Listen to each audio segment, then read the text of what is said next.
In this video, I'm going to explain to you a self-development hack I guarantee you have not heard of before.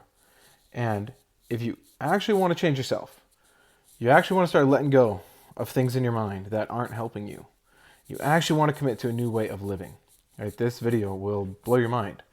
I'm going to start to introduce you to a concept that I have used for the past 5 years. It's helped me massively. It's helped me within business and handling making more money. It's helped me with my relationship with my wife. It's helped me to just be a better communicator overall. It's helped me to have more inner peace, be a better dad, be a better friend to the people around me. And I know there's a lot of times we hear about self-development, self-improvement. You read a book or whatever, and you kind of get inspired for a little bit, and then you loop right back to the same damn spot. So if you can relate to that and you've experienced that before and you're tired of that, listen up, because I'm going to go in depth. And I have a full training that really maps this out, which I'm happy to send to you. But I want to really plant the seed for you of what this is. So this was introduced to me back in 2019, going into 2020.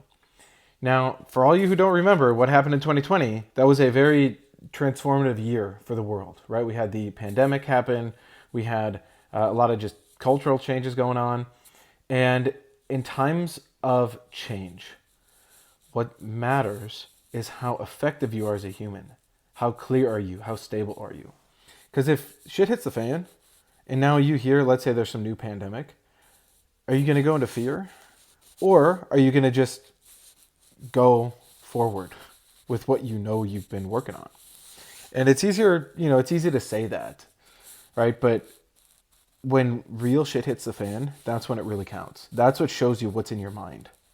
So what is this amazing hack? I'm going to tell you what it is, but I'm going to warn you. Your mind has this ability to downplay things, especially to downplay things or to resist things that you can sense on some level might actually really change things.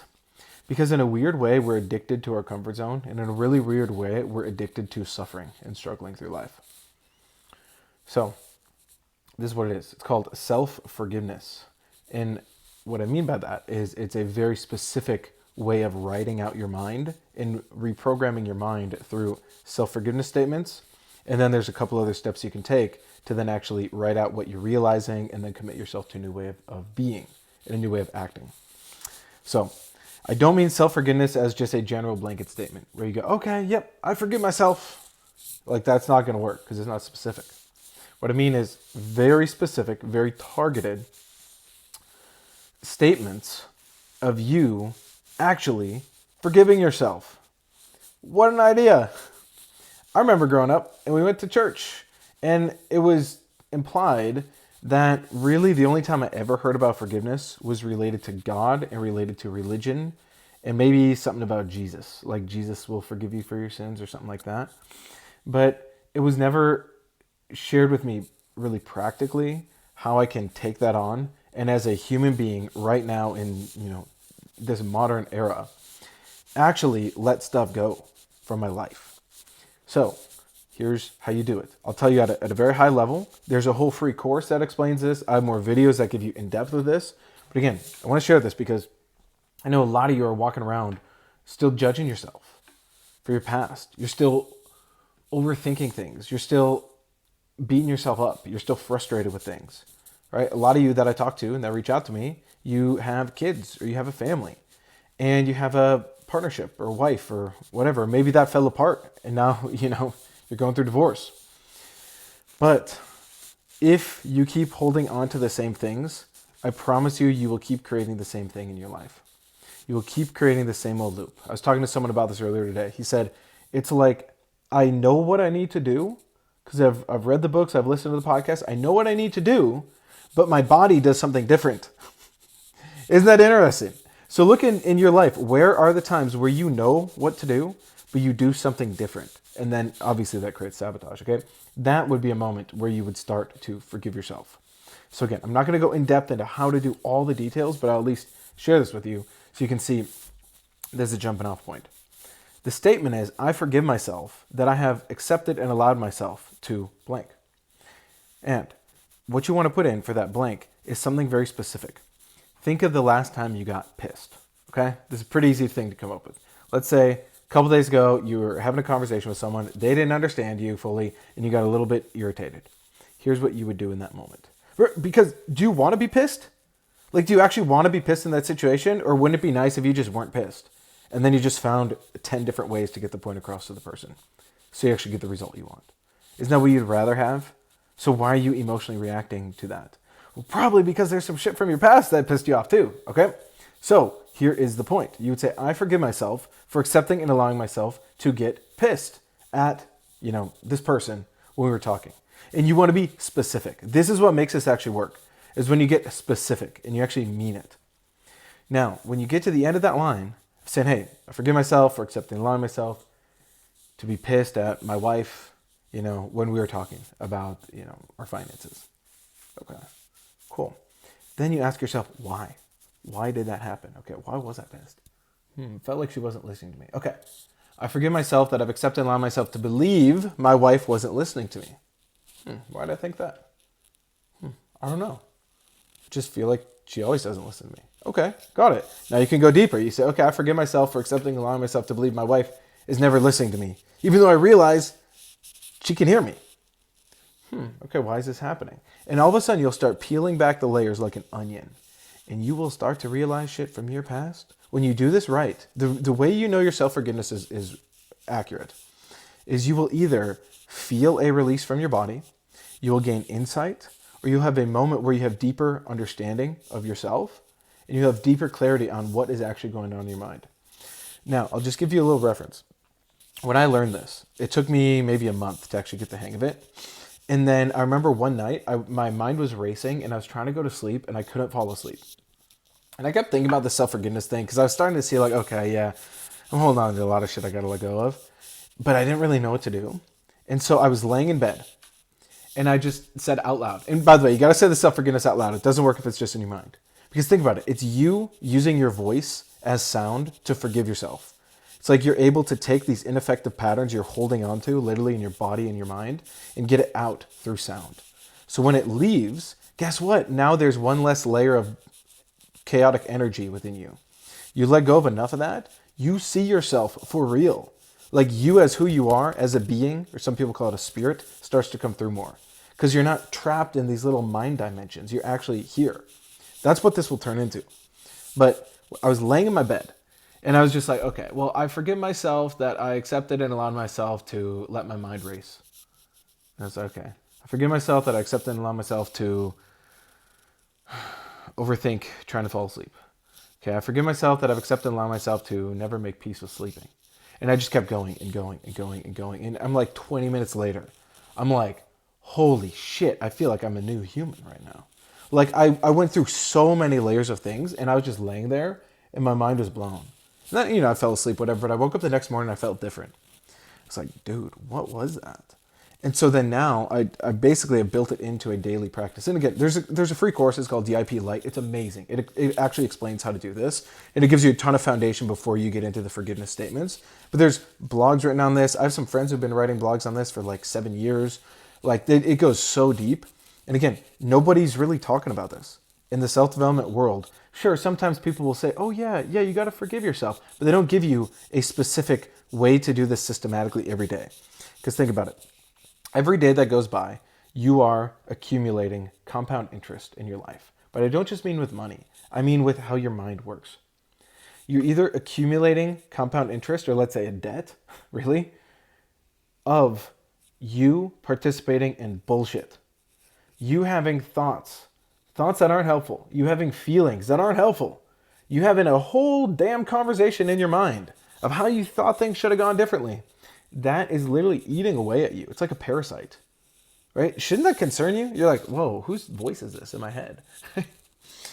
As opposed to, you can have the compound effect working for you of you actually coming through, of you actually being the person you want to be. Now, let's go a little step deeper. Because again, I told you, this is what no one else is talking about. Here's the deeper part. You're going through your life and you have 100 things happen in a day for you. How much of the time are you really directing it? Where you're in the driver's seat going, yes, I'm choosing to have this thought. I'm choosing to feel this way. I'm choosing to make this happen. I would guess most of it is just autopilot. And I'm sure in the morning, maybe when you drink your coffee, or you get your Starbucks, whatever, and you're in the zone, and the first hour of the day, you might feel like you're in a flow state. You're on top of the world, right? Or maybe you're a night owl. And the whole day is kind of off, but at night you just lock in, right? And those are your moments you like. Why are you participating in that pattern? Why not get yourself to the point where every single day, throughout the day, you can be the director of your life? It's because you got to really understand how this mind is working. Because when you can get your mind to be your ally, your mind can be this really cool tool. But it's like if you had a master-servant relationship with your mind. If you're the master and your mind is your servant, it's amazing. Your mind will give you great ideas all day. Like, you can actually really make peace with this and you can have a lot of fun being alive. But if your mind is the master and you're the servant, you're going to have a rough day, because your mind is designed to get energy through experience, through the positive, through the negative, through the roller coasters, through the drama, all of that. Your mind is designed to just, it's like your freaking iPhone battery. It's like, turn on full screen, full volume, full brightness, all the apps are open, whatever, and then by the end of the day, you're in low power mode. Or even sometimes in the beginning of the day, you're in low power mode. And you don't even remember what it feels like to be at 100% battery. Maybe the only time you feel at 100% battery is after you smoke some weed, or you drink some alcohol, or you have to be with, on vacation or something, or with a certain group of friends, and that's when you feel it. When in reality, you should be able to basically stay at full power. But you got to switch your fuel source. It's like if your fuel source right now is just feelings, and then riding the wave of like, oh yeah, I feel so good. Oh, my life is hard. Oh, I feel so good. And you do that all day, you're literally draining your life force. So switch your fuel source from your mind, and you're like harvesting energy from your body, to switch it to actually just you being here, being the director. Like, I don't have days where I go into extreme positive or extreme negative. I used to all the freaking time. Now it's like my life is generally getting better day after day. And it's fun. And I have moments like this morning, I was hanging out with my son and we were just laughing and playing together. But I wasn't like holding on to like, oh my God, this is so amazing. I have to take a video and remember this forever. It's like, I'm not thinking that thought. I'm just like, hey, this is pretty fun. Like, I'm chilling with my kid. And, he's making me laugh and, you're just being silly. I'm enjoying that. But the reason I'm able to enjoy this now and not be lost in my mind and, twisted around like a freaking tornado is because I've actually learned how to forgive myself for the bullshit patterns that I've been participating in. So if this is making sense and you're saying, that's pretty fascinating, reach out to me. I have an in-depth training that I will send you. It's a little screen recording I did. It actually puts out what are the statements, how do you do that? Because the forgiving is not enough. You can forgive. It's a great place to start. You'll get insights and it's great. But then you got to start understanding, what are you realizing from this pattern?